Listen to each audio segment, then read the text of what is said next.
13.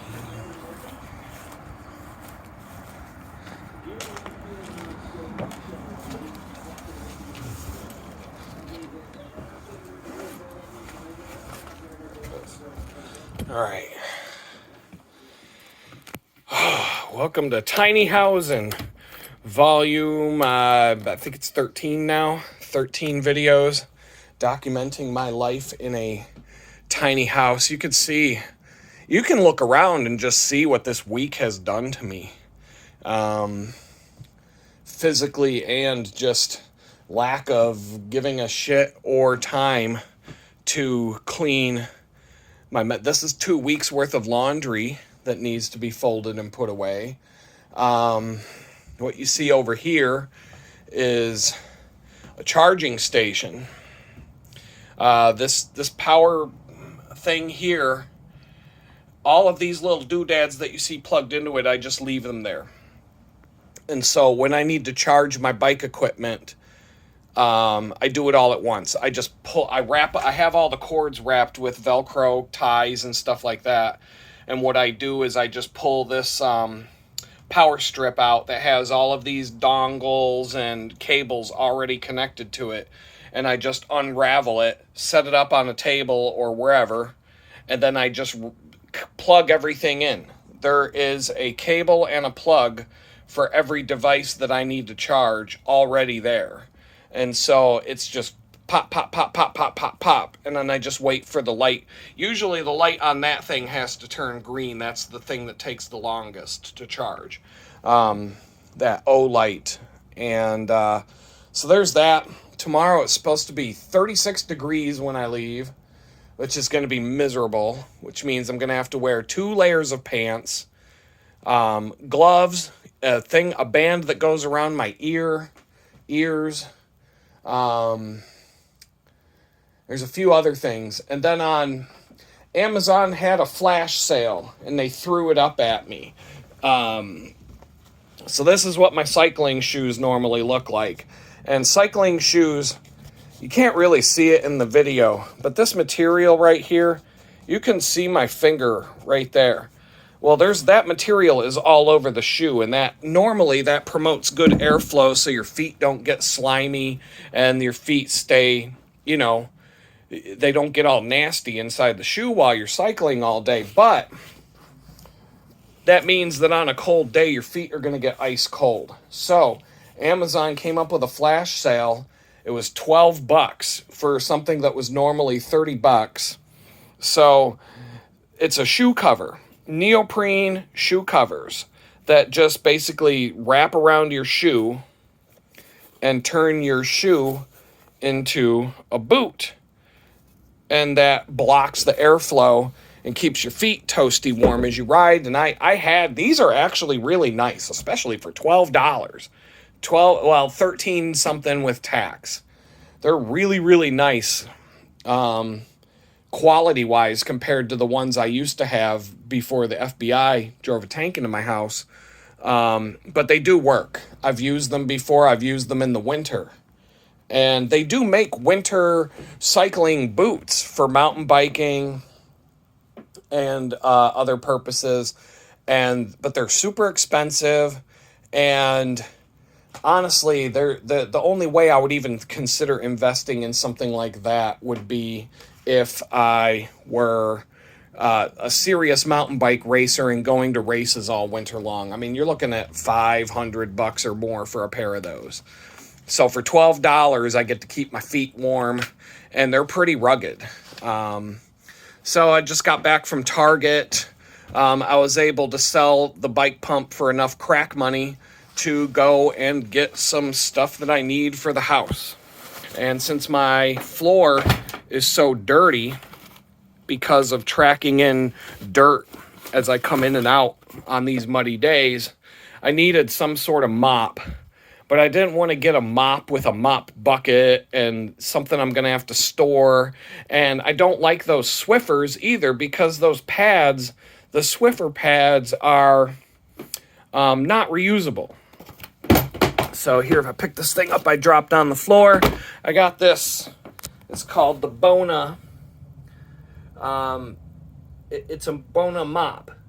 And I got the version without, a lot of these Swiffer style mops have like a liquid reservoir to put cleaning solution in, and then you can spray it with a trigger in the handle. But that was like $15 more for that. And I'm like, am I really that lazy of a piece of crap that I can't just take a bottle of cleaner and spray where I want to spray the stuff? Do I have to pay extra money to get a mop that's going to spray it for me so that, my lazy American ass doesn't have to grab an extra bottle? No. So I did that. And I like the fact that it has reusable pads. It's a dust mop and a microfiber cleaning cloth that you can use liquid with. And the thing was like $20 for the starter kit. And there were some other mops and different things. There were a lot of different options. The electronic steam mops, like the one I used to have, those things start at like $100, and that's just not in my budget. But when you buy something like this that takes reusable pads or reusable things like that, always buy extra whatever pads, whatever, if you buy something that has a consumable thing like that, always make sure you buy some extras to go with it, because these companies love to make it so that a year after you buy the thing, you can't get the damn replacements anymore. Now, maybe Amazon is a good option for finding that stuff, but time and time again, you go and buy something like that, and then you go back to the store 6 months later, and, we don't sell those anymore. They got discontinued, or they have a new model now. And so I got those. Got some more dried cranberries. Fuck it, throw them on the floor. I don't even care. Got some more dried cranberries for making wraps. That's the only ingredient that I'm running low on for my wraps. As you can see, I've got one roll of toilet paper left, so I had to stock up on some toilet paper. And then, because I'm lazy today, I got myself some pre-made coffee creamer. Got myself, I got a good deal on 2 of those. I had $2 off coupons, and I got 1 bottle of the regular cold brew instead of 3, because I do have that concentrated cold brew, and I've already opened one of those. So I'll just throw that in the fridge. And then I got 2 of these creamers, and I got a bag of Burger King waiting for me, because honestly, today was the only day off after 5 days of hell. And I want to try and clean this place up a little bit before I go to... As you can see, it's a fucking mess. And I want to try and clean this up a little bit, and also be able to chill. And I don't want to have to dirty more dishes and make a bigger mess by making food. So I caved in, did that today. But with these were like 2 for $7, but then I had 2 $1 coupons. So they were $3 a bottle. That's not too bad for some flavored creamers. And that's it for the Target run today. I got plenty of food. I got a week's worth of food probably. And I got this T-Mobile issue now where I keep getting this message saying that there's something wrong with the internet and you have to turn the thing off and turn it back on. But there's nothing wrong with the internet. Every time that message comes up, I go over to my computer and it's connected to the internet just fine. But it just keeps coming up with this message over and over again. And every time I hit the button to turn it off and check the connection, it's fine. So now I got to call some fucking douchebag piece of shit tech support asshole from India and tell them what's going on. And then they're just going to read me some fucking script. And so I think I'm just going to turn the thing to face the other way so I don't see the message anymore. But I know for a fact if I get on my computer here and just pop it up and go to, I'll go to Fox News or some random thing and, there's a story I've never clicked on. It pops right up. So the internet's working, even though this stupid thing, it came right back. I just hit the button to make the fucking message go away. And now there's a message saying that my internet's not working. But the internet's fucking working. So fuck this T-Mobile bullshit, man. This T-Mobile company suck so much fucking cock. I don't even want to get a cell phone from them when I go and get another phone. Like, I'm going to use this fucking internet connection until I move. But this company fucking sucks, man. I'm telling you, I am so sick of T-Mobile already, and I haven't even been a customer for a month. I would not recommend it. It's going to do the job that I need it to do, but it's just, I guarantee you, if I call their fucking tech support and ask them why my thing keeps doing this, they're just going to tell me, well, did you try to turn it off and then to turn it back on? And that's all they're going to be able to fucking say. And then they're going to put me on hold and they're going to transfer me to some other fucking Haji.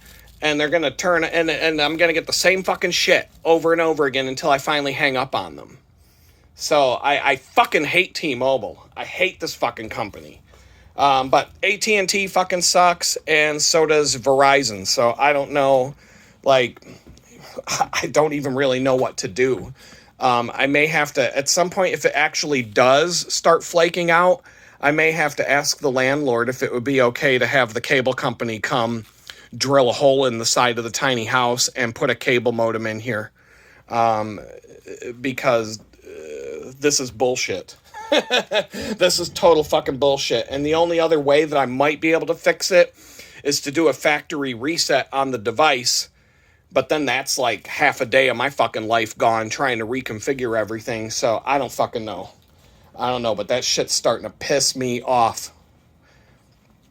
I'm going to go eat my Burger King, clean up some of this fucking mess, and then I'll continue a video and finish it up. So I got the replacement bike pump today on Amazon, and so far I haven't tried it. I haven't used it on the bicycle, but the new bike pump is definitely better just out of the box. The one on the left, that's called the Housinʼ Cyclone, goes up to 160 psi. You get this at Target for $30. $30 in tax. It does the job, but the biggest reason I could not deal with this pump is because the pump head here has both Presta and Schrader valve. Presta being the one that I need for all of my bicycles. And if you notice, you can't take this thing apart and actually get inside this thing very easily. You'd probably have to hammer out this pin, unscrew this thing, and then maybe you can get to the rubber seals inside of here. But what happens with this particular valve, I don't know if I can even hold this thing and show you. Let's see, here's where the camera is. I can do this with I can do this just like this, ghetto style, between my knees. I'm going to show you on this cheap bike pump. I got a tube with a hole in it here, but this is the valve. This is a Presta valve. Wow, this is crazy. There's no professionalism on my YouTube channel at all, and I just don't have time for it. This is a Presta valve. You screw, these things are better. I like Presta valves more than Schrader valves because it's easier to get a pump on a valve like this than it is a Schrader valve. Your typical car tire has a Schrader valve. Schrader valves are more compatible with air compressors and things like that, but you can get a little screw-on adapter that goes on a Presta valve, turns it into a Schrader valve with an adapter. But most bicycle pumps are much friendlier with Presta valves. Plus, the valve is skinnier than a Schrader valve, and so you don't have to drill as big of a hole into the rim to put a Presta valve in. You can even get adapters that if you do have Schrader valve rims, I've had a couple of mountain bikes in the past that had Schrader valves, and you can get an adapter that goes in the rim that you can put a Presta valve tube in without any slack in the hole in the rim. So I'm a Presta valve guy. That's all I want. I don't want Schrader valves for my bikes.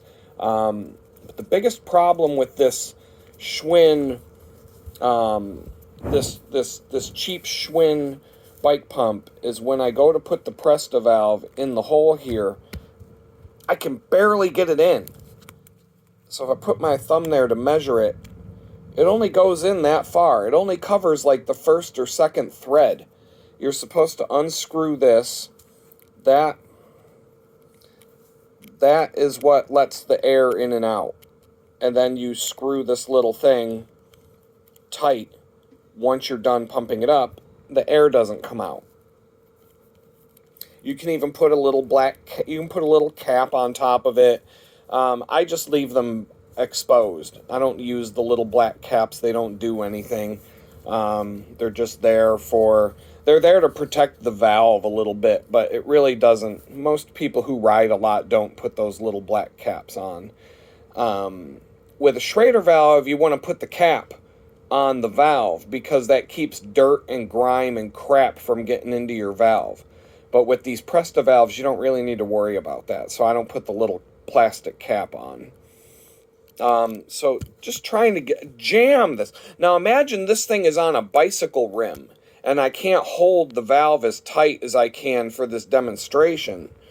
I'm wrenching this thing. I'm pushing as hard as I possibly can, twisting and everything. And I can't get that damn thing to go any further than that. 1 or 2 threads.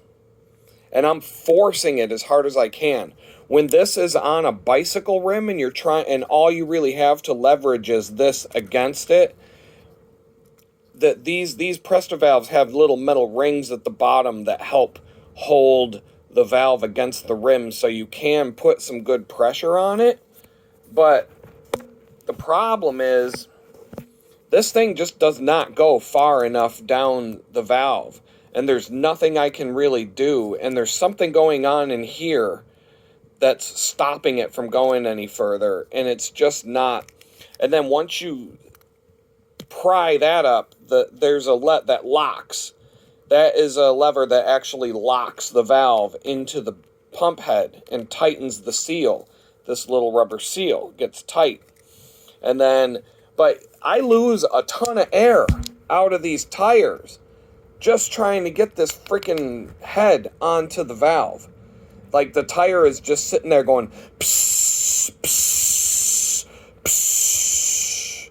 And for some reason, if I can't get this damn pump head on to lock and actually create an airtight seal, then I'm screwed. I can't go anywhere. I've got a flat tire. And I'm going to have to get out CO2, or I'm going to have to get out a tiny little hand pump. Anyway, a good bike pump has a good connection there. Plus, on this pump, the base, it's a decent solid metal, but it still feels chinsy. The gauge, it's just, I don't know, it's just chinsy. This braided hose I don't like these braided hoses. They're not as flexible as a rubber hose. But generally speaking, they're both comparable. This comes with a inflator needle for a soccer ball and another adapter that you can stick on it to pump up things like a beach ball or something like that. You know, this thing comes with the 2 adapters as well, but also the new one's rated to 160. One thing that cheap pumps don't have, expensive bike shop pumps have an indicator that you can usually move around. So I can set that to 100. Not that you really need that, but most good pumps have some sort of marker that you can slide into place where you want to stop pumping, and it just gives you a visual indicator when you're looking down at it that you're at this is where you want to be. You don't need that. It's not necessary, but this Schwinn pump, the gauge is not as it's not as nice quality-wise as this one. This one's called the I forget the name of the Top Peak, which is a pretty good bike brand. Here we go. Move that out of the way. Top Peak. It's called the Joe Blow Sport. Now, normally I would say that this Target bike pump blows. But in the case of bike pumps, you want a pump that blows. So if you say, well, this pump fucking blows, when it comes to bike pumps, that's a compliment. Just like if you were to say, I've got this Dyson vacuum cleaner I was talking about yesterday, and that Dyson vacuum cleaner sucks. But in the case of a Dyson vacuum cleaner, that's a compliment. You want a vacuum cleaner that sucks. You don't want a vacuum cleaner that blows unless it has the option to reverse the airflow and it actually turns into a blower. But most of the time, you want a vacuum cleaner that sucks. It's just like when you go to a Primus concert and somebody asks you after the concert, how was the show? Man, Primus sucks. See, and that, if you say that to somebody, they either know or they don't know what you really meant when you said that. And I'm just going to leave that there. But I'm going to go back to the Joe Blow. This pump blows. I haven't even used it to pump up a tire, and I know this is already going to be better. It may not be perfect. I honestly don't like either of these pumps as much as the pump that I had when I was taken to, when the FBI showed up at my house to drive a tank into the house. But here's the dual pump head for the Joe Blow has a Presta on this side and a Schrader valve on that side. But here's the difference. I don't have to take much effort to shove this valve stem into this pump. And here's about where I'm putting some effort into it for the demonstration. I can't get it to go anymore. And I've already taken this thing apart. I can put my thumb there, pull it out. That's how much bite this thing has. Twice as much bite on the valve as the other one, and it's easy to put on. I can add, once this is on the bike, all I got to do is just give it a little push, and it's going to be locked on. I get about twice as much grip.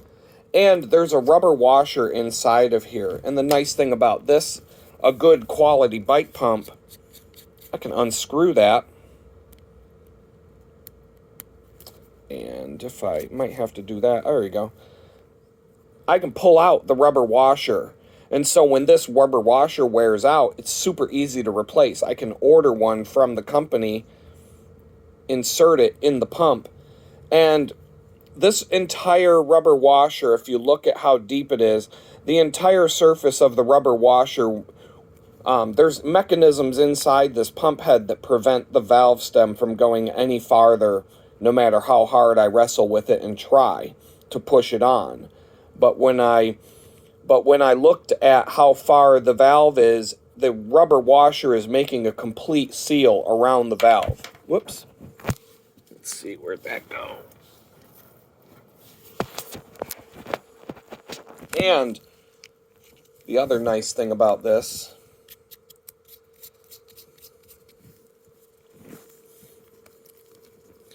once I get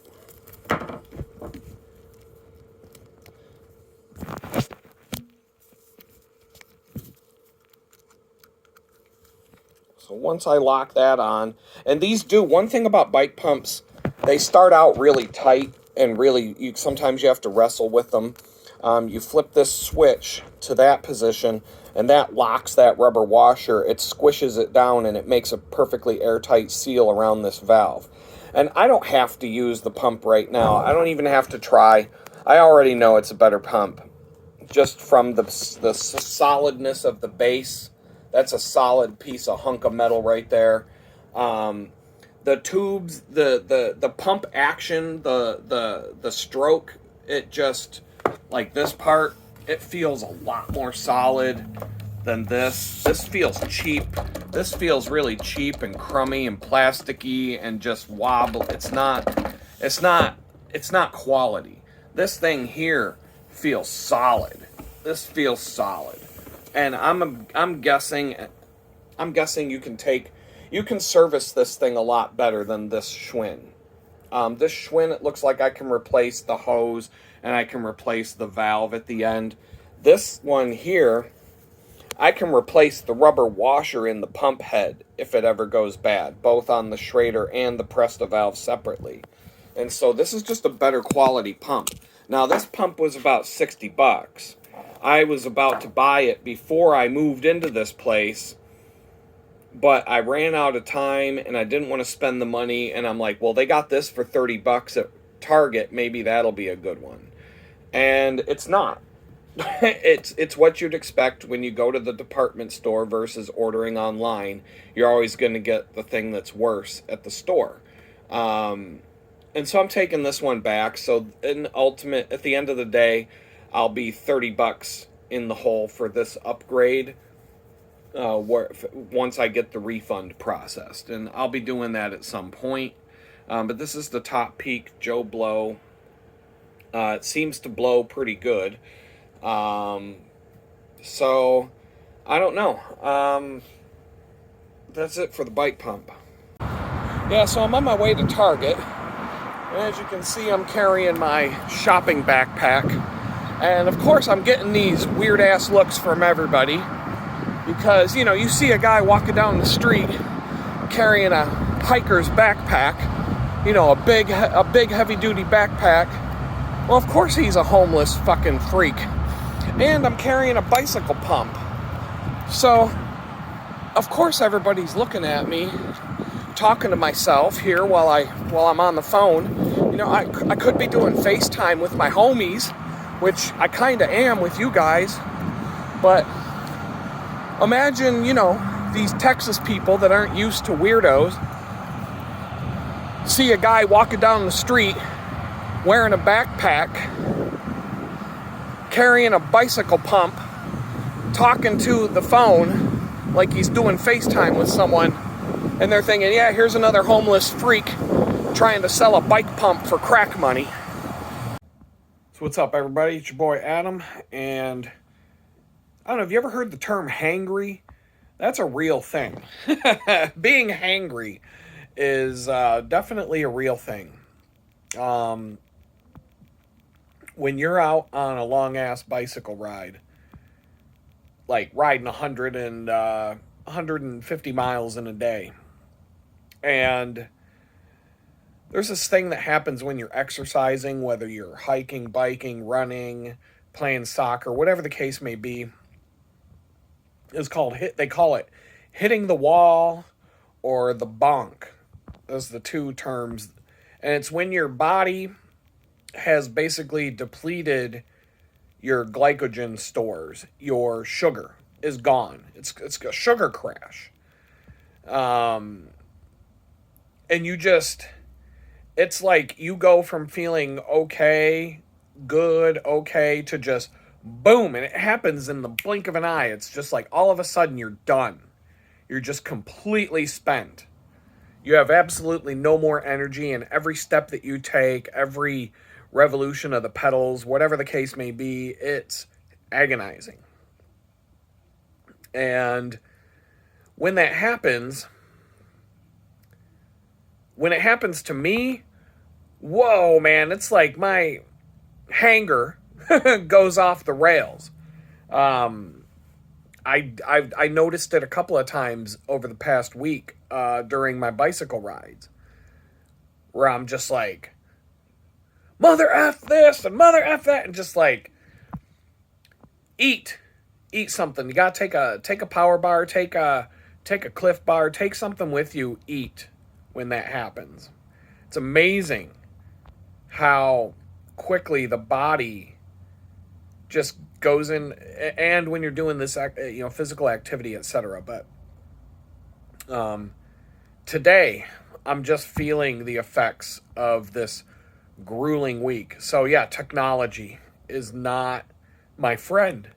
T-Mobile, whether it's T-Mobile, Garmin, whether it's Apple, whether it's Google, Samsung, whatever the case may be. I mean, we deal with so much technology in our lives now that there's no such thing as a perfect day when it comes. You're never going to get through the day without having some sort of problem with a computer anymore. I don't think that's even possible.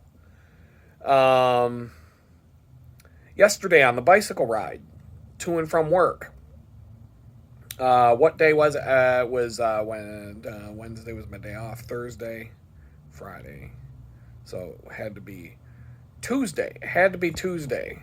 Monday, Tuesday, Thursday, Friday, Saturday. So Saturday. Okay, it was Thursday. Not that it really matters, but Thursday, on my way home, my speakers on my bicycle were glitching out so bad that the only way I could still listen to music until I got home without having to pull over every 5 minutes and mess with it was to turn one of them off and just let the one on my handlebars be my music and it wasn't, big deal, not a big deal. And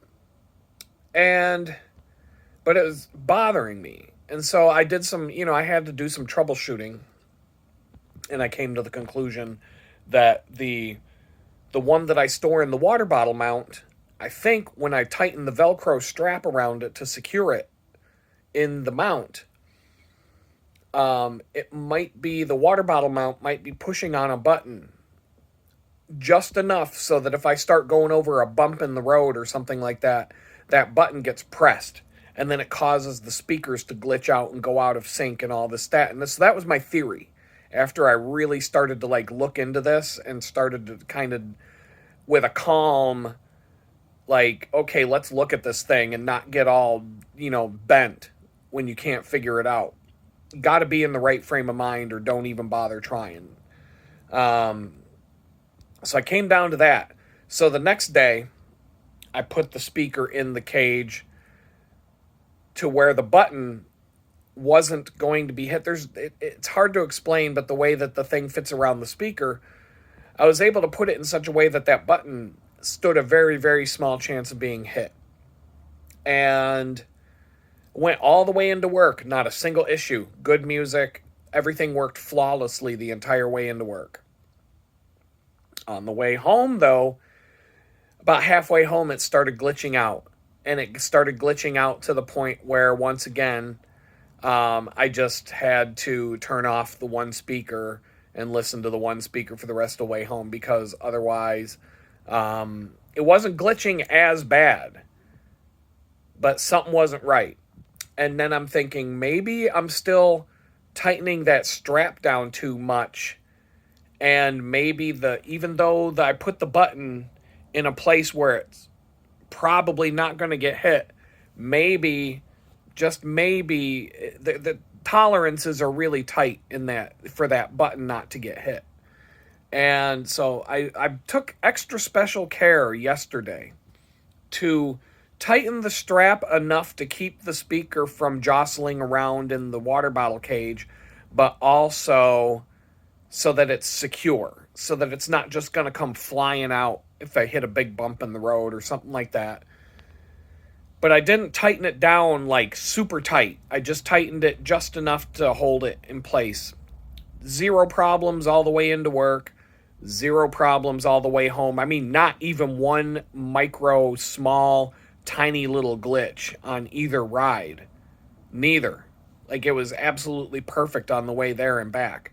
And so, one technological problem down, 150 more to go. So, that thing with the T-Mobile Wi-Fi router, I'm just going to let it go because I don't have the patience for it.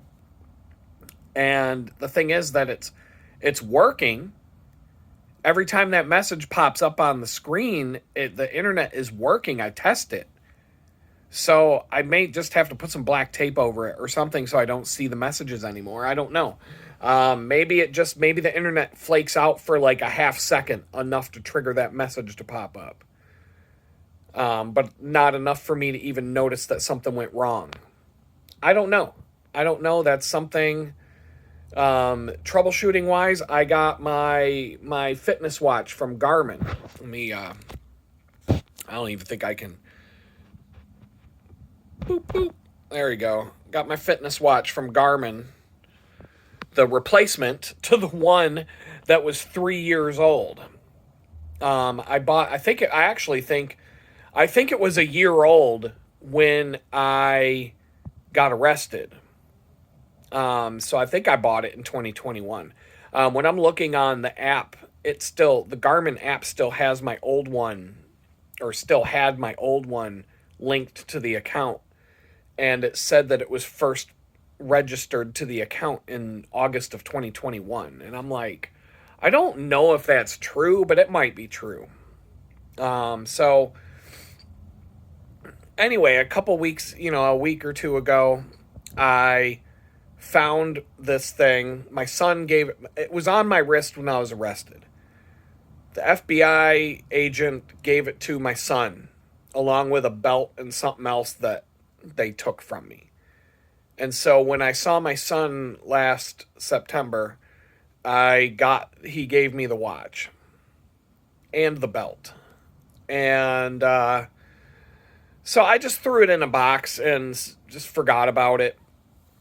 And then I had the charge cable was nowhere to be found. So as I was setting up the tiny house here, I found the charge cable and I found the watch. And I went to charge the watch and it charged up just fine. And I started to use it and it just went poof, shut off. And from that moment forward, it wouldn't turn back on. It wouldn't charge. It just kept holding a Garmin logo on the screen and it wouldn't do anything. And so I'm like, well, this thing, 1, 2, 3, 4, 5, this thing's like 4 years old. They have a 1-year warranty. I was literally about to throw the thing in the trash and just say, oh well, whatever, nice try. But I just had the bright idea, light bulb goes off in my head. Why don't you get on tech support with Garmin? And I did the online chat. If T-Mobile had an online chat tech support, I would go and do. Maybe they do. They probably, well, I don't know. I'm going to look. If I have to get a hold of T-Mobile, I'm going to try to go through the online chat because I don't like talking to them. Any of these people from India on the phone, I can't understand them. I cannot understand what these people are saying. Whether it's an Indian tech recruiter, an Indian customer service, an Indian tech support, it doesn't matter. They're so horrible with English. They may as well be speaking Spanish. They may as well be speaking Chinese because I can't understand them any better than that. But when you do the online chat, at least you can read. And even though their English is terrible, you can at least understand what they're saying to you. And you can kind of do it off to the side. You can be doing other things when you do an online chat. And you could just glance over at the chat window, and be like, oh, we got a new one. Okay, let's respond to this. You don't have to. It's so much easier to do that. So I did that with Garmin. Because, once again, I didn't want to have to be on the phone for this. I just figured that they would tell me, turn the thing off, turn it back on, plug it in, unplug it, the standard script. And they'd be like, sorry, we can't do anything for you. But I figured I'd give it a try. And I didn't even demand a new device or ask for a new device. I just told them I was having a problem with it. I didn't get into the details about how the thing was sitting in a box for 3 years while I was in federal prison. I didn't get into all those details, but they offered to send me a new device. And so the device came early. U.S. Postal Service. I'm telling you, man, everybody's got beef with all the carriers. U.S. Postal Service, FedEx, UPS. Sometimes DHL, sometimes other ones, but those are the three. In my experience, Amazon and the U.S. Postal Service are the two most reliable carriers for delivery that there are. I can't honestly remember a time U.S. Postal Service messed up something. I can't remember a time that Amazon messed up a delivery, but I can tell you that UPS and FedEx, oh my God, if I know something's being shipped with them, I'm terrified of it. Mainly, one time I ordered a computer from Microsoft sent me a computer, a Surface tablet, and FedEx dropped it off at the neighbor's house. And the only reason I knew that had happened was because I was sitting in my office and I heard a truck motor shut off. And I'm like, I wonder if that's FedEx. I looked out and I didn't see anybody in the driveway. And I'm like, okay, fine, it's not. And then I go back to my computer and it says that my package was delivered. And I'm like, what the fuck? I go outside, I'm looking around, I'm looking everywhere for the package. I don't see it. And I look over at the neighbor's house on the porch, on the neighbor's house across the street. It's kind of far, but I saw a FedEx box on their porch steps. And I'm like, son of a bitch. So I go across the street. They weren't home. So I went over there and I saw that it was my package. I just grabbed it and walked back home. And then I called up FedEx and bitched them out a storm because there's absolutely no way that they could have got that wrong. Big, prominent house numbers on the mailboxes at the end of the driveways, house numbers on the house. The GPS, all the GPS apps had my home in the right location. There is absolutely no excuse for them to drop off a $2,000 computer at the wrong house and then just walk away. So, but I mean, I've had problems with UPS. In fact, I've had UPS show up, I've had UPS say the package was delivered. Nobody ever delivered it. I would have, if they need you to sign for it, I've had situations where FedEx and UPS have both never shown up to the house. And then then you go and track the tracking number on the website after they failed to deliver, and it'll say no one was home to sign for the package.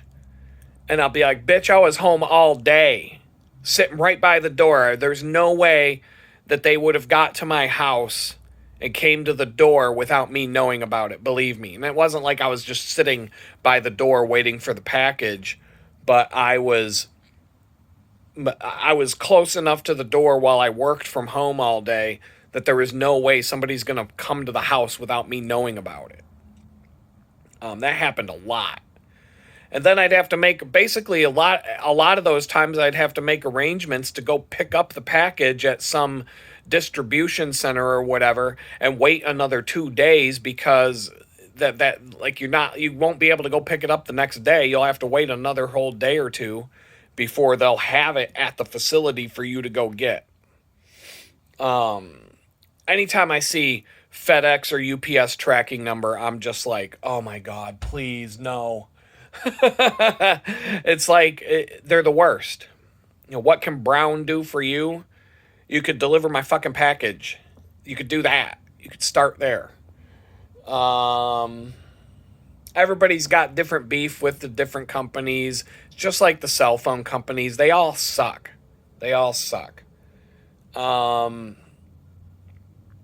So it does, I mean, it's like, you know that when you get a hold of T-Mobile and you're like, yeah, I'm going to go to Verizon. That's why they don't give a fuck. So like, yeah, Verizon's just as shitty as we are. Good luck. And then you tell Verizon, I'm going to go to AT&T. They're like, okay, fine, bye. Because we all know they're all in cahoots. If one of them would give good customer service and good deals, they would make the other two go out of business. They must all have some collaborative agreement to have like a triumvirate monopoly of sorts where only 3 companies can do it, but they all agree to be just as shitty to the customers as the other 2 agree to be. Therefore, there's really no viable alternative when you have a problem with one. It's like eating 3 bowls. You got 3 bowls of shit in front of you and you're supposed to figure out which one tastes the best. Well, the bowl of dog shit or the bowl of cat turds or the bowl of bird shit. I don't know. I mean, they all have their pros and cons, right? Yeah. So, technology, man. So, got my Garmin watch today. Yesterday. It came yesterday. The first thing I noticed right away when I opened up the box, no watch band. So when I sent the thing back to Garmin, they had sent me some instructions, don't send back the charge cable or any of the accessories, blah, blah, blah. And so I just threw the thing in the box and sent it back to them. Well, it turned out one of the accessories is the watch band that it comes with. that you're not supposed to send back. When you send it back to them, you're only supposed to sell the unit inside the watch band. So I opened up the box yesterday and there was no watch band in it. And I'm like, crap, I lost the watch band. So now I can't use it. And I'm like, I guess it was my own fault. And I guarantee you that if I got on the chat with Garmin, maybe I'll still do it. Just maybe I'll take some time next week and get on their chat, and say, but whatever. So I go on Amazon and they're like, we can deliver you 3 watch bands, a package of 3 for $9, and we can get it to you tomorrow morning, first thing in the morning. And I'm like, okay. They were here at like 9 in the morning. I was like, what? So I ordered they come in pack. If you ordered one, it was like $13, but I got a pack of 3 for $9. And I'm like, that's the fastest way to fix this situation. Then I can start using it again. Lost $10 because of my stupidity, but it still beats not having a device that I paid for a long time ago, and now I can use it again. But like all technology, it's not that simple out of the box. No way. This happened to me the first time I bought this thing. I was about to send it back because when I put it on for the first time, I noticed that the battery was draining 5 to 10% every hour. So it went from 100%, an hour later it's at like 75%, an hour later it's at like 60%, an hour later it's at 50%, an hour later it's at 30%. It's like draining. It's going to drain completely dry before the end of the day. And the battery in this thing's supposed to last at least 5 days. And so I couldn't figure out what was going on.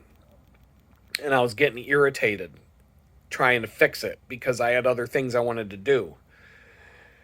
And so back then when I first bought the thing, I had to go online, go to the, type in what's going on into Google, see what other people say. I ended up having to do a factory reset on the device 2 or 3 times. I had to turn off any feature that drains the battery. Like there's an automatic thing where if you turn your wrist towards your face, it'll turn on the screen for you. I'm like, I don't need that. You double tap with your finger on the screen and it turns on so you can see it. I don't need it to turn on because when you do that, anytime you're moving your wrist or your hand, the thing's turning on and off. That's a little bit of a battery drain. There's a sensor on here that runs all the time. If you turn that off, it gives you more battery life. But these are like minor things in terms of the battery life. The thing's still supposed to last 5 days, even with all that stuff enabled. But I did a couple of factory resets, and then I left the device plugged in while it was doing all of its firmware updates and all of the software updates from the app, where the app talks to the device and it's installing all of the newest system software to the watch. Because, your watch is more complicated than a freaking computer used to be in the 1980s. And so that happened again today. I put the thing on. I started tinkering with it. I started hooking it up to the app. I started just, configuring it and whatnot. All of a sudden, I noticed that it went from like 90% down to like 70 in less than an hour. And I'm like, what? It's going to die. 2 hours from now, the watch is going to be dead. And then I'm starting to think, did they send me a dud as a replacement? They're probably refurbished. But I'm like, if you're refurbishing it, hopefully you'd think they'd put a new battery in it. And so I'm like, but I did remember that I went through this the first time I bought the thing years ago, to where it would just drain the battery super, super fast. Like you couldn't even figure out why, but it was a ridiculous battery drain. And after some tinkering, so I remembered, and I just went through the steps today that I could remember from years ago. I ended up doing a factory reset on it 3 times, synchronized it with the phone. Each time I found something that I needed, I'm like, okay, factory reset it again, which is a process. Takes like 5 minutes or more to do that and to go through the whole setup procedure and everything as if it's a new device. Um, and then you got to wait. It takes like an hour for the system updates to install all of the newest Garmin software to the device, because when you do a factory reset, it resets everything back to the way it was when it was bought. And so the software on the watch isn't going to be up to date with the newest software they have. And so the app installs that software over the Bluetooth connection. And I'm thinking, okay, I'm going to do one more factory reset. I'm going to leave it plugged in while it's doing this update. Just let it go in the background while I go do other things for an hour and let this watch just finish its thing. And so when it was all said and done, I double checked all the settings. I got it, put it on my wrist, and started going about my day. And then every couple of hours I would check, and it would be like, oh, it's at 98%, and 2 hours have gone by. Right now, where it's been most of the day, and it's at 96%, and the thing's been going since like 11 o'clock this morning. So in over the course of most of the day, it's lost 4%. Since, well, actually it was 11:11, because I remember that was something when I saw it on the watch face after I turned the watch back on. I'm like, what's this 1111 code? And then I look over and time. I'm like, oh, it's the time, 11:11.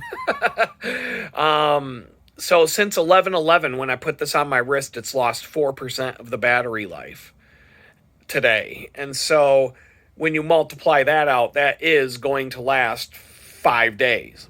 If I am at the bakery tomorrow and I'm not really supposed to wear a watch, I don't know if they would tell me to take it off. I could just pretend that I forgot because I actually want to track like what that job does to me physically, but I'm not really supposed to wear a watch. And so whatever, but if I have to take it off, I'm going to have the charge cable with me, and I'll just plug it in and charge it while I'm at work tomorrow. So that so that I get 5 more days. I don't know. It's just buggy. Everything's buggy now. Like you can't buy an electronic device anymore that doesn't cause you a ton of headaches. I'm looking at a speaker across the way. I got this really nice Bose speaker. A long time ago, I needed a speaker for my office. I went through 3 different speakers and returned them to the stores because they all had problems. Either the Bluetooth connection would constantly cut out and drop, or the one had really bad sound and it was really big and it also had connection problems. And there was an outlet mall right next to where I lived. It was 3 miles down the road, a big factory outlet mall, and they had a Bose store. And all of the things that they sold at the Bose store were factory reconditioned stuff. So they had these really nice Bluetooth speakers. It's the SoundLink 2. Freaking awesome speaker. Works flawlessly 99.9% of the time, but in my office, hooked up to the Mac that I was trying to find a speaker for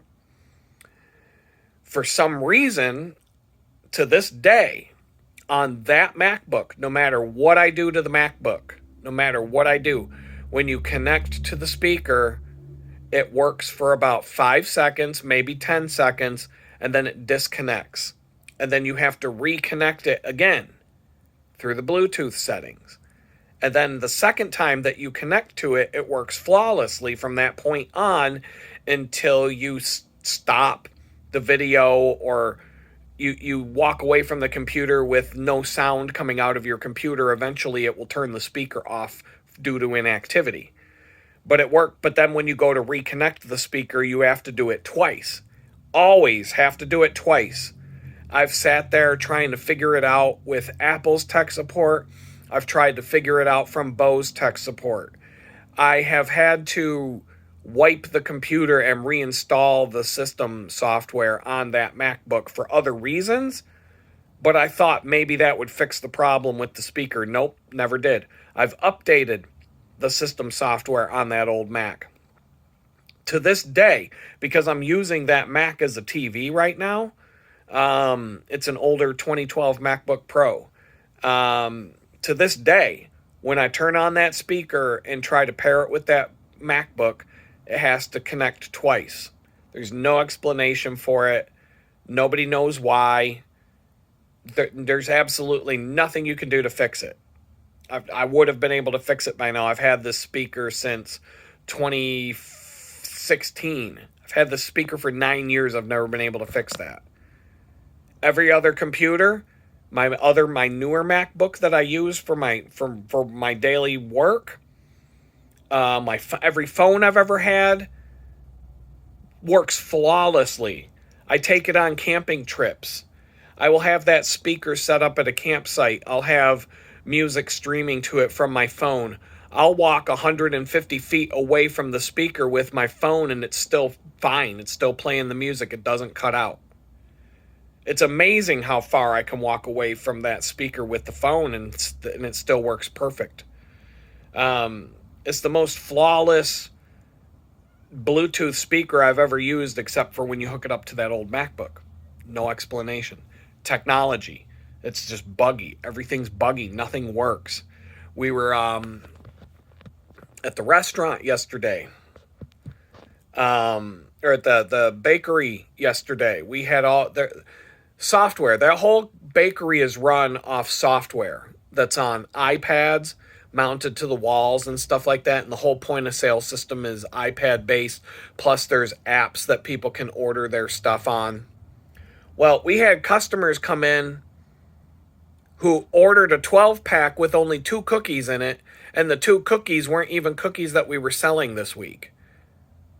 And we're all like, and so the customers are pissed off, and I'm just like, I didn't say this to the customer, but when nobody's in the store, I'm like, yeah, it's the software developers, the stupid app.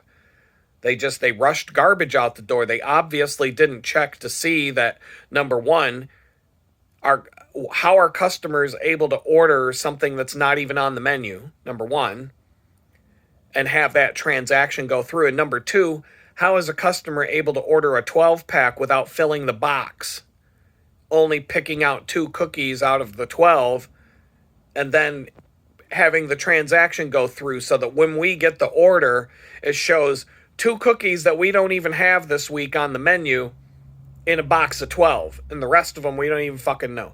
So when that customer, and it was a DoorDash order, so we couldn't even talk to the customer directly to find out what the fuck happened. So we just put a bunch of random cookies in a box and said, here you go, have at it. All because these garbage software developers at this company decided to put out dog shit that doesn't fucking work. These software companies are fucking terrible. They're horrible. Microsoft, years ago, like probably a decade ago, fired all of their software testers. Fired them all. All the big software companies have gotten rid of their testing teams. They don't have anybody testing this shit out anymore. You, the customer, you are the tester now.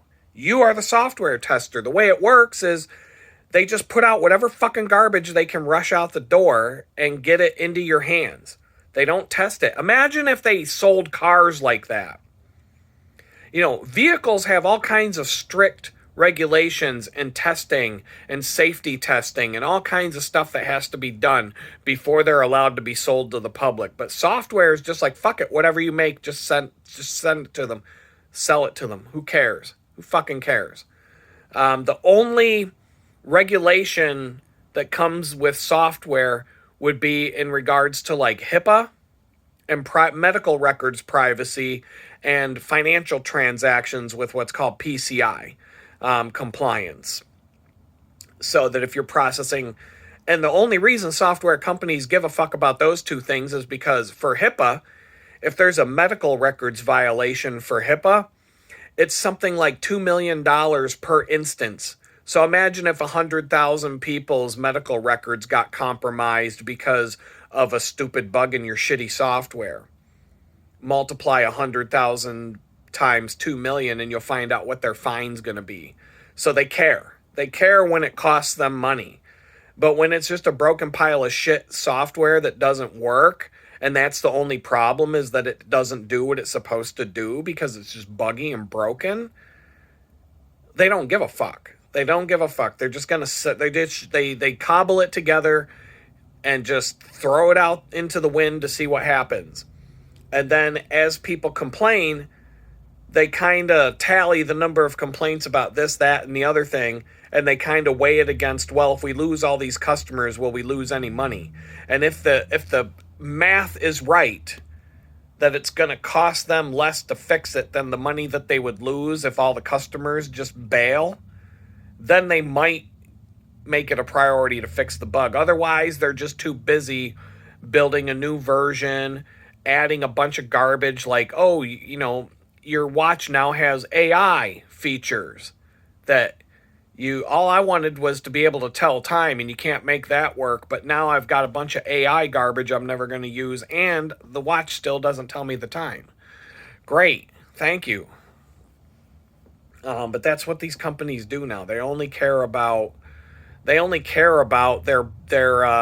marketing materials being able to say it has new AI. Everything's AI now. It has to have some useless AI bullshit baked in because they think that's what's going to sell. They can't sell a product based on being reliable and solid and bomb-proof anymore. Like even these electronic cars, they're just disposable. You could have a perfectly capable car, a perfectly fine car that's in perfect working order, but the battery doesn't hold a charge anymore, and you could buy the battery costs more than the car. They had smart cars on Carvana a while back when I was browsing for cars. They had I think it's the Smart 42, the tiny little smart car, and they have an electric version of that. And these cars are cheap. You can get one for like $9,000 on the used market. And I'm thinking, if I had a place to plug that in, it might not be something bad to have to zip around town, whatever. Had a decent range. But then I start thinking, I'm like, how much does it cost when the battery doesn't hold a charge? $30,000. $30,000 to replace the battery in a car that you paid $9,000 for. $30,000 to replace that battery. So they're making cars like they make cell phones now. You can't replace the battery in a cell phone as soon as it stops holding a charge. It could be a perfectly good functioning phone. You're going to have to throw it in the trash because you can't replace the battery and go get a new phone. And if you tried to get a battery for that phone, it would probably cost more than the phone. So cars shouldn't be a disposable item like a Swiffer wet jet pad that you just use for 6 months and then you throw it in the garbage and go buy a new one. Like, what the fuck? But that's what they're trying to do right now. And so I don't know, man. I don't know how anybody in their right mind wants these electric cars, because like if you buy a Tesla, you have to buy, first of all, don't buy a used one, for crying out loud, because the battery's already screwed on it. But when you buy a Tesla, you have to buy what's called a battery plan. So you have to pay like $200 a month or something like that for battery insurance, so that if your battery doesn't hold a charge anymore because it's old and burned out, Tesla will now replace your battery for free, blah, blah, blah. But you've been paying $200 a month for the battery plan the whole time you've owned the car. So $200 a month times 12, that's $2,400 a year, times 5 years. So now you're up to you're closing in on $15,000 that you've paid Tesla for your battery plan. And then when you need a new battery, you've basically paid the $17,000 that it costs to just buy the battery if you didn't have the battery plan. Why the fuck is a battery for a car more? If you had to replace your engine and your transmission in a gas powered vehicle, it would cost less money than replacing the fucking battery in a Tesla or an electronic car. And these fucking batteries, they're on a tray. It's not like they got to take apart a fucking engine and pull all that shit apart. It's literally unhook a fucking cable, slide out a fucking tray, put the new battery in, slide in the tray, plug the fucking thing back in, boom, battery swap. It's almost as easy as changing the batteries in a fucking, in a toy that used to take regular batteries back in the day before we went to all this, batteries that you can't replace bullshit. And it's fucking amazing. It's amazing that people are going along with this shit. It's like, yeah, okay, first of all, you're paying for electricity every time you charge the car. So that costs money. You're paying $200 a month for the battery plan in case your battery burns out. Like, how are you saving money on gas with these electric vehicles? Plus, your range is shit. A lot of these can't even go 100 miles on a charge, and then you've got to go find a place to plug in the car, and you may as well go read a book for a half hour while you're waiting for your car to charge. Like, I'm still not sold. The only vehicle that I've seen so far in the electric genre, I could say two. But even so, I don't think it's worth it. They have a 4xe Jeep Wrangler now that is basically, it's an electric motor, but it has a 5-gallon gas tank, and the gas motor charges the battery. It's a hybrid, but the gas motor in the Jeep 4xe charges the battery. So because they figured out nobody's going to buy a Jeep Wrangler, electric Jeep Wrangler, because how the fuck are you going to charge your Jeep Wrangler when you're on the fucking Oregon Trail out in the middle of fucking Colorado, up in the Rocky Mountains somewhere, and you're 150 miles from civilization, and your electric vehicle range is 100 miles? What, are you going to set up a fucking solar panel and wait 9 days for your battery to charge enough so that you can get back to civilization? Fuck no, nobody's going to buy that. So they had to figure out, how do we get people to buy an electric Jeep? Oh, we put a gas generator in it so that they can charge their battery while they drive. So you can plug the thing in at home, and you can run it off of electric, and you can make that 5 gallons of gas last so long that you have to put fuel stabilizer in it. Or you can run it off of the gas motor, and you'll get like a 350-mile range, the same range that you would get from the gasoline version of the Wrangler. But instead of putting 20 gallons of gas in the gas tank, you're putting 5 gallons of gas in the gas tank. So you're paying like $10, $15, and you're getting 350 miles in a range. And that's just the times that you're driving it without topping off the battery with free electricity at your house. Well, you might be able to find a free place to charge it, but either that or you're paying for electricity to charge the vehicle, which is cheaper than gas, but I think that's okay. I can say I rented, when I moved from Jamestown, New York to Houston, Texas, I wanted to get the Chrysler Pacifica because of the fact that all the back seats folded flat to the floor, and it basically turns into a cargo van, a mini cargo van. And that's what I wanted, but all they had was a Toyota Sienna. And so the middle row of seats doesn't fold.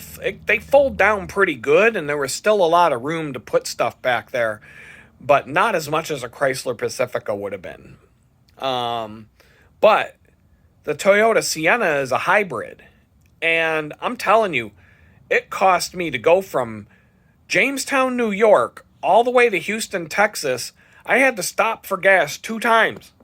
2 times in that trip, I had to stop for gas. If I was driving my old Jeep Wrangler, that would have been like an 8-stop gas runner. That would have been so much gasoline. That might have been $1,000. It would have been between $500 and $1,000 in gas to drive that far. I'm guessing 2,500 miles at 17 miles per gallon. You do the math. It would have been a lot of fucking money to drive the Jeep across the country like that.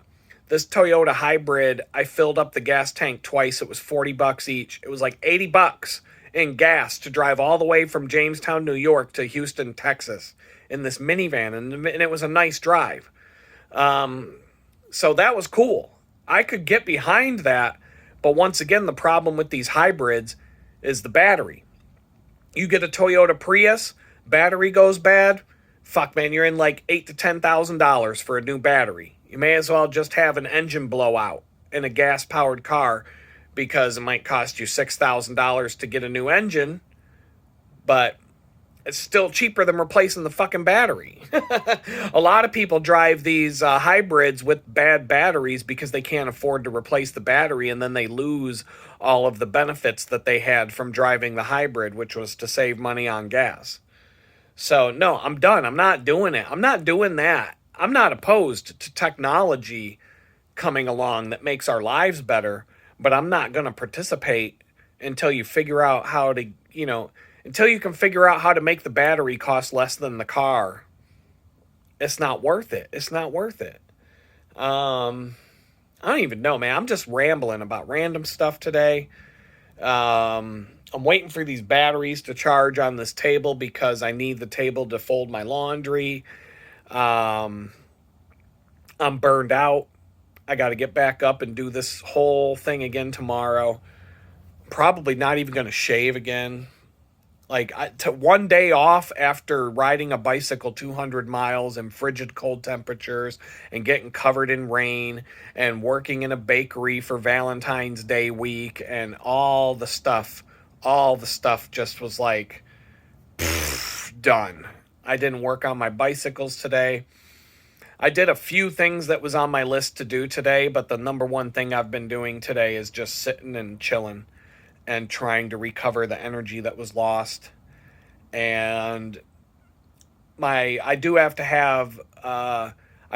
take some time to clean this tiny house. It's not going to take long. It's a tiny house. There isn't much to clean. There isn't much to do. I'm going to need like 2 to 3 hours out of my life to tidy this place up, get it back to where I want it to be.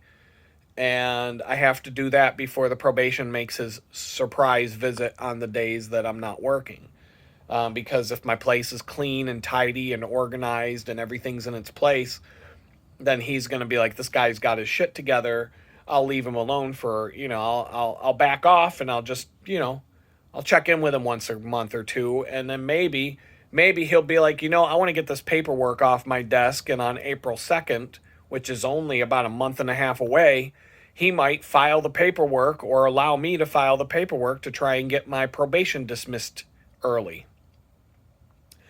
I'm allowed to put in an application to dismiss my probation after I've served 1 year.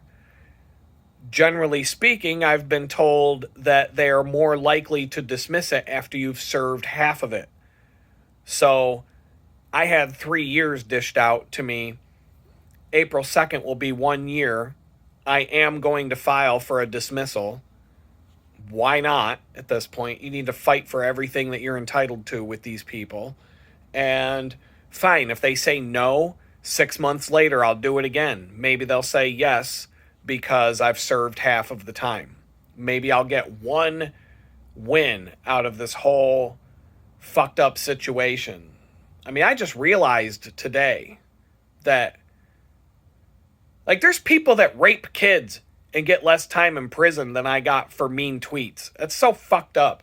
I shared a cell with a guy who killed somebody, and he went to jail for 14 months while I had 2 years for my mean tweets. News coverage. You can't type my name into Google without getting 500 pages of shit about what happened, and it was all over the national news, Fox News, CNN, everything. Every single news station, newspaper, TV station, every single news media in the country reported this. And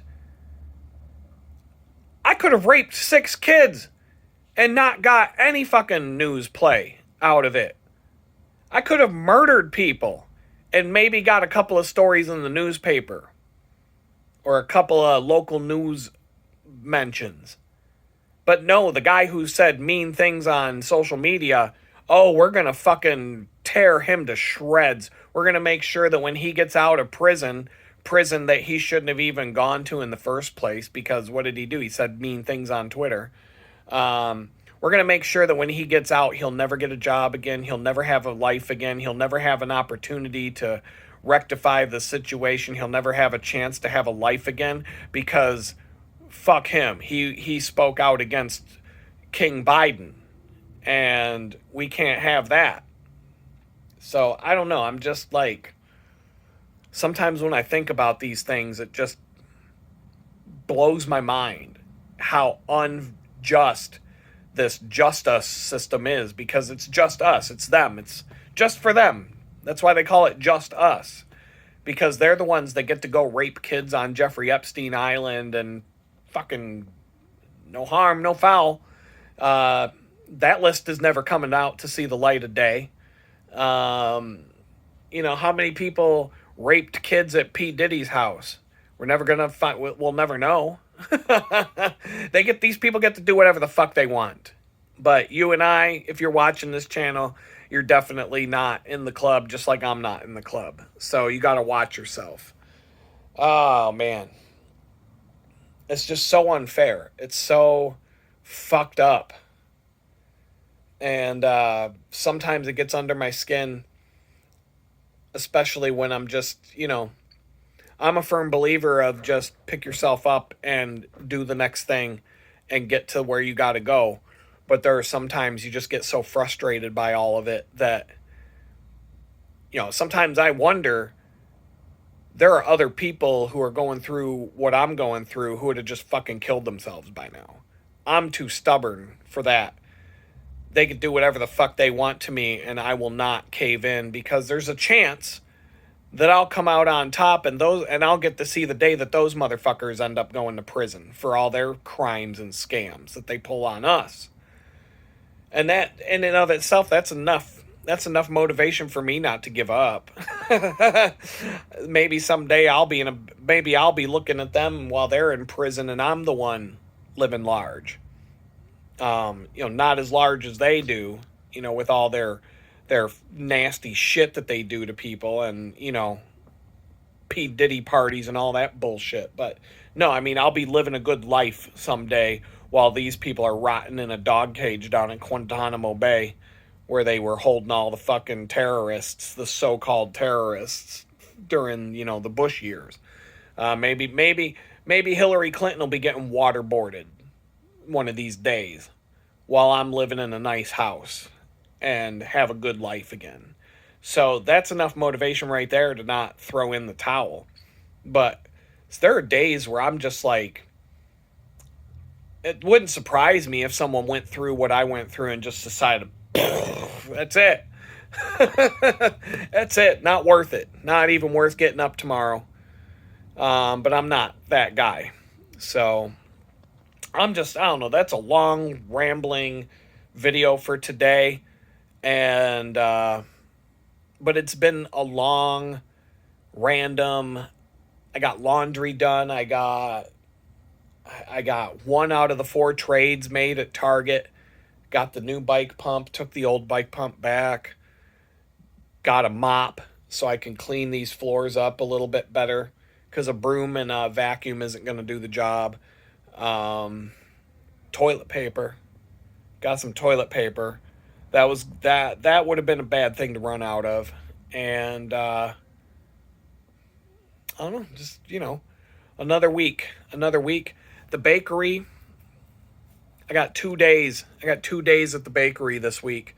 I put in my availability for Monday, Friday, and Saturday. I wanted Tuesday, Wednesday, and Thursday off. And as I suspected, they gave me Monday and Friday, and they let me have Saturday off next week. So that's nice. I'm looking forward to the 3 days. I am going to be burned out again tomorrow after another... Whoops. Losing my grip. After another day of this bicycling, it's going to be 30 to 36 degrees tomorrow morning. I'm going to have to just suck it up and do 20 something miles. It's supposed to be warmer when I come home. It's supposed to be warm enough that I don't even know. I'm burned out. The cold is killing me. Um so I only got to work the bakery 2 days. That gives me some time to figure out some other things and to try and recover from this. And then I have next weekend completely off, Saturday and Sunday. I didn't go to Boxmart Church today. I woke up this morning. It was cold. I had a heater running last night when I went to bed. It's a little space heater. It's all you need. But it takes a while to heat up this space.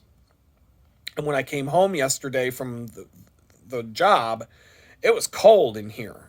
It was chilly. I don't know what the temperature was, but I hadn't run the heat all day. No need to waste the electricity, even though I'm not paying for it. But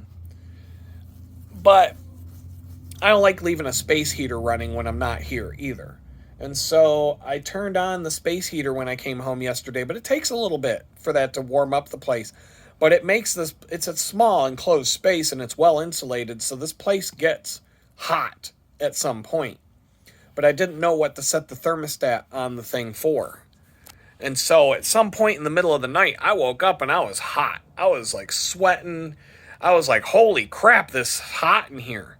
And I had to get up and I turned the heater off. I didn't bother fiddling with I was just like, it'll cool off. And I went back to sleep.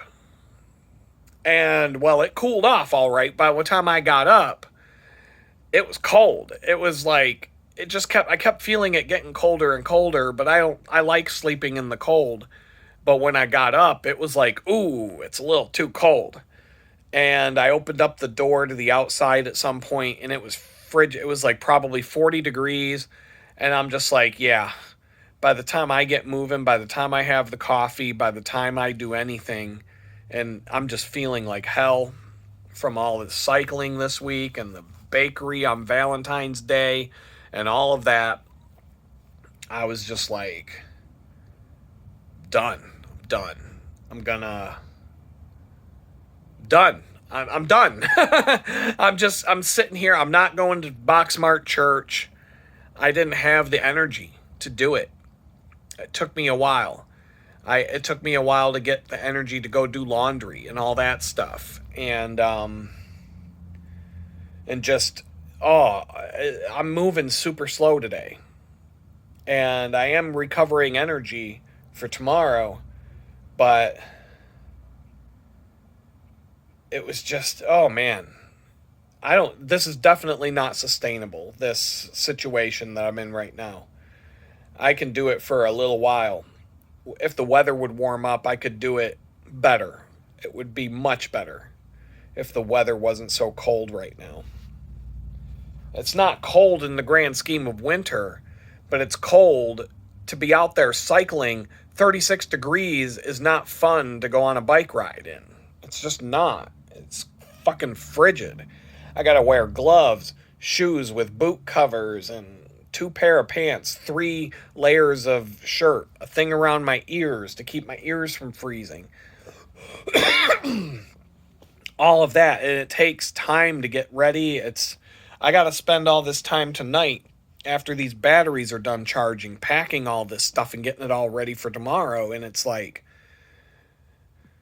I took time to sit and do a video for you guys because I have some time to like wait for these things to charge and whatnot, and I just don't have energy to do anything else but sit here.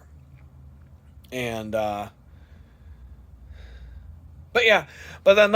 today was a good day.